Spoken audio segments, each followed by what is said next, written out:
ನಿನ್ನೆ ಮ್ಯಾಚ್ ಅಂತೂ ಸಖತ್ತಾಗಿತ್ತು. ಇನ್ನಿಲ್ಲಿ 40 ಬಾಲ್ಗೆ 100 ರನ್ಗಳನ್ನ ಇಲ್ಲಿ ಅಭಿಷೇಕ್ ಶರ್ಮಾ ಅವರು ಹೊಡೆದ್ರು. ಇವರು 100 ರನ್ ಹೊಡೆದಿದ ತಕ್ಷಣನೇ ಇಲ್ಲಿ ಒಂದು ಚೀಟಿ ತೋರಿಸ್ತಾರೆ. ಆ ಚೀಟಿಲಿ ಏನು ಬರೆದಿತ್ತು ಗೊತ್ತಾ? ಮತ್ತೆ ನಿನ್ನೆ ಮ್ಯಾಚಲ್ಲಿ ಇಲ್ಲಿ ಯಾರೂ ಕೂಡ ಅನ್ಕೊಂಡಿರಲಿಲ್ಲ ಪಂಜಾಬ್ ಕಿಂಗ್ಸು 246 ರನ್ನು ಟಾರ್ಗೆಟ್ ಕೊಟ್ಟರು. ಅಂದರೆ ಅವ್ರು 245 ರನ್ ಹೊಡೆದ್ರು, ಇವರು 246 ರನ್ ಹೊಡಿಬೇಕಿತ್ತು SRH. ಇನ್ನಿಲ್ಲಿ ಯಾರೂ ಕೂಡ ಇಲ್ಲಿ ಊಹೆ ಕೂಡ ಮಾಡ್ಕೊಂಡಿರಲಿಲ್ಲ. ಏನಕ್ಕೆ ಅಂತಂದರೆ 5 ಮ್ಯಾಚ್ಗಳಲ್ಲಿ ಇಲ್ಲಿ SRH ಕೇವಲ ಒಂದೇ ಒಂದು ಪಂದ್ಯನ ಗೆದ್ದಿತ್ತು. ಅದು ಕೂಡ ಇಲ್ಲಿ ಹೀನಾಯವಾಗಿ 4 ಪಂದ್ಯಗಳನ್ನ ಸೋತ್ಕೊಂಡು ಬಂದಿದ್ರು. ಇನ್ನು ಈ ಪಂದ್ಯನ ಗೆಲ್ಲಲ್ಲ ಅಂತ ಅನ್ಕೊಂಡಿದ್ರು. ಆದರೆ ಇಲ್ಲಿ ಎಲ್ಲರ ಊಹೆನ ಇಲ್ಲಿ ಉಲ್ಟಾ ಪಲ್ಟಾ ಮಾಡಿದ್ದಾರಪ್ಪ ಅಂತಂದರೆ ಅಭಿಷೇಕ್ ಶರ್ಮಾ ಮತ್ತು ಟ್ರಾವಿಸ್ ಹೆಡ್ ಅವರು. ಇನ್ನು ಇಲ್ಲಿ 18.3 ಓವರ್ಗಳಲ್ಲೇ ಮ್ಯಾಚ್ನ ಫಿನಿಶ್ ಮಾಡಿದ್ರು. 246 ರನ್ಗಳನ್ನ ಇಲ್ಲಿ ಬಾರಿಸಿದ್ರು SRH ತಂಡ. ಇನ್ನು ಅಭಿಷೇಕ್ ಶರ್ಮಾ ಅವರು ಆಡಿದ 5 ಪಂದ್ಯಗಳಲ್ಲಿ 5ರಲ್ಲೂ ಕೂಡ ಫೇಲ್ಯೂರ್ ಆಗಿದ್ರು. ನಿನ್ನೆ ಒಂದು 6ನೇ ಪಂದ್ಯದಲ್ಲಿ ಯಾವ ರೀತಿ ಹೊಡೆದ್ರು ಅಂತಂದರೆ ನಿಜವಾಗ್ಲೂ ಕೂಡ 5 ಮ್ಯಾಚಲ್ಲಿ ಏನು ಹೊಡಿಬೇಕಿತ್ತು ಆ ಒಂದು ಸ್ಕೋರ್ನ ಒಂದೇ ಮ್ಯಾಚಲ್ಲಿ ಹೊಡೆದ್ರು ಅಂತ ಕೂಡ ಹೇಳಿದ್ರೆ ತಪ್ಪಾಗಲ್ಲ. ಏನಕ್ಕೆ ಅಂತಂದರೆ ಕೇವಲ ಅವರು ಆಡಿದ್ದು 55 ಬಾಲ್ಗಳು, 141 ರನ್ನ ಇಲ್ಲಿ ಅಭಿಷೇಕ್ ಶರ್ಮಾ ಅವರು ಗಳಿಸಿದ್ರು. ಅದು 256 ಸ್ಟ್ರೈಕ್ ರೇಟಲ್ಲಿ ಬ್ಯಾಟಿಂಗ್ ಮಾಡಿದ್ದಾರೆ. ನಿಜವಾಗ್ಲೂ ಕೂಡ ಅತ್ಯುತ್ತಮವಾದ ಪರ್ಫಾರ್ಮೆನ್ಸ್ ಇದು ಅಭಿಷೇಕ್ ಶರ್ಮಾ ಅವ್ರದ್ದು. ಆಲ್ಮೋಸ್ಟ್ ಎಲ್ರಿಗೂ ಕೂಡ ಗೊತ್ತು SRH ತಂಡ ಬೌಲಿಂಗ್ ವಿಚಾರದಲ್ಲಿ ಸ್ವಲ್ಪ ಇಲ್ಲಿ ಫೇಲ್ಯೂರ್ ಆಗುತ್ತೆ.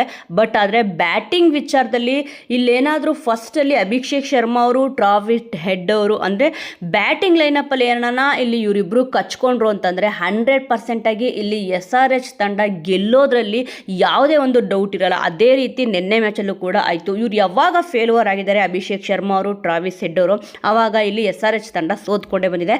ನಿನ್ನೆ ಮ್ಯಾಚಲ್ಲಿ ಯಾವ ರೀತಿ ಕ್ಲಿಕ್ ಆದರು ಅಂತಂದರೆ ನಿಜವಾಗ್ಲೂ ಯಾರೂ ಕೂಡ ಅನ್ಕೊಂಡಿರಲ್ಲ. ಏನಕ್ಕೆ ಅಂತಂದರೆ ಬ್ಯಾಕ್ ಟು ಬ್ಯಾಕ್ ಇಲ್ಲಿ ಸೋತಿದ್ದಾರೆ.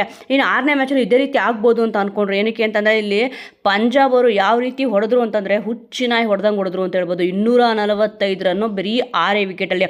ಅದು ಶ್ರೇಯಸ್ ಅಯ್ಯರ್ ಅವರು 36 ಬಾಲಲ್ಲಿ 82 ರನ್ನ ಹೊಡೆದ್ರು. 227 ಬ್ಯಾಟಿಂಗ್ ಸ್ಟ್ರೈಕ್ ರೇಟ್ ಇತ್ತು.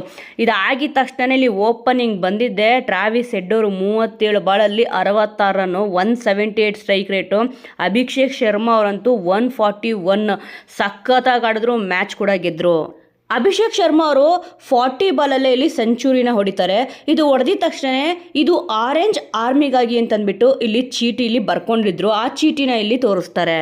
This one is for the orange army ಅಂತಂದ್ಬಿಟ್ಟು ಇಲ್ಲಿ ಚೀಟಿಲಿ ಬರ್ತಿದ್ರು. 5 ಪಂದ್ಯದಲ್ಲೂ ಕೂಡ ಇದನ್ನು ಇಟ್ಕೊಂಡು ಬಂದಿದ್ರಂತೆ. ಬಟ್ ಆದರೆ ಅವರು ಸತತ ಬ್ಯಾಟಿಂಗ್ ವೈಫಲ್ಯ ಅನುಭವಿಸೋದ್ರಿಂದ ಇಲ್ಲಿ ಅವರು 5 ಮ್ಯಾಚಲ್ಲೂ ಕೂಡ ತೋರ್ಸೋಕ್ಕಾಗಲಿಲ್ಲ. ನಿನ್ನೆ ಒಂದು ಏನು ಮ್ಯಾಚ್ ನಡೀತು 6ನೇ ಮ್ಯಾಚಲ್ಲಿ, ಆ ಮ್ಯಾಚಲ್ಲಿ ಸಖತ್ತಾಗಿ ಎಕ್ಸಲೆಂಟಾಗಿ ಯಾರೂ ಕೂಡ ಮರೆಯಲ್ಲ ಆ ರೀತಿ ಇಲ್ಲಿ ಬ್ಯಾಟಿಂಗ್ ಆಡಿದ್ರು. ಅದಾಗಿದ ತಕ್ಷಣ ಅವರು ಈ ಒಂದು ಚೀಟಿನ ಎತ್ತಿ ತೋರಿಸಿ ಅವರ ಒಂದು ಸಂಭ್ರಮಾಚರಣೆ ಇಲ್ಲಿ ಗ್ರೌಂಡಲ್ಲೇ ಆಚರಿಸಿದ್ರು. ಸೊ ವೀಕ್ಷಕರೇ, ನಿನ್ನೆ ಮ್ಯಾಚ್ ನೋಡಿ ನಿಮಗೆ ಏನು ಅನಿಸ್ತು? ಮತ್ತು ಈ ಬಾರಿ IPL 2025 ಕಪ್ನ ಯಾವೊಂದು ತಂಡ ಇಲ್ಲಿ ಎತ್ತಿ ಹಿಡಿಬೋದು ಮತ್ತು ಯಾರು ಈ ಬಾರಿ ಕಪ್ನ ಗೆದ್ದರೆ ನಿಮಗೆ ಇಷ್ಟ ಆಗುತ್ತೆ, ನೀವು ಯಾವ ಟೀಮಿಗೆ ಸಪೋರ್ಟ್ ಮಾಡ್ತೀರಾ ಅನ್ನೋದನ್ನು ಮಿಸ್ ಮಾಡದೆ ಕಮೆಂಟ್ ಮೂಲಕ ತಿಳಿಸಿ. ಮುಂದಿನ ವಿಡಿಯೋದೊಂದಿಗೆ ಮತ್ತೆ ಸಿಗೋಣ.